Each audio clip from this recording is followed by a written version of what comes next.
asalaamaaleykum sama gars yi asalaamaaleykum sama gars yi yéen a ngi waaj ba le 17 la de incha allah rabbi le 17 novembre yàggatul de le 17 nag ngeen war a tàggoog système bi xam nga fi mu nekk nii moom le 24 mars moom am na lu jot a wàññeeku waaye le 17 incha allah ngeen war a tàggoog système bi waaw gis nga bu ngeen gisee coow gisee yàlla buy defar day mel ni ku yàq. daanaa leen ko wax buy defar day mel ni ku yàq coow léeg yuuxu beeg dang-dang jéeg lépp dama leen waxoon rek bay wu jëm seeraas moom foog mu yuuxu de waaye dara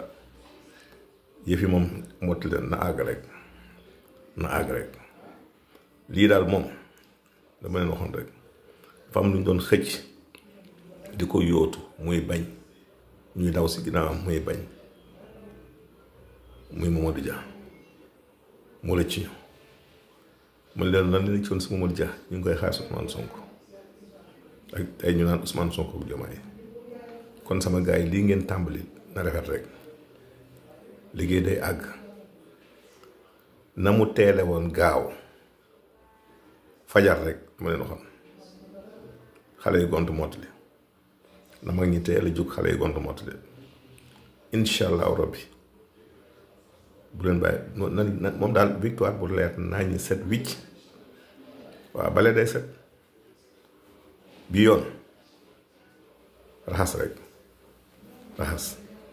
fi mu nekk nii wóor na yàlla ne le 17 na ngeen di xam lan mooy changement dëgg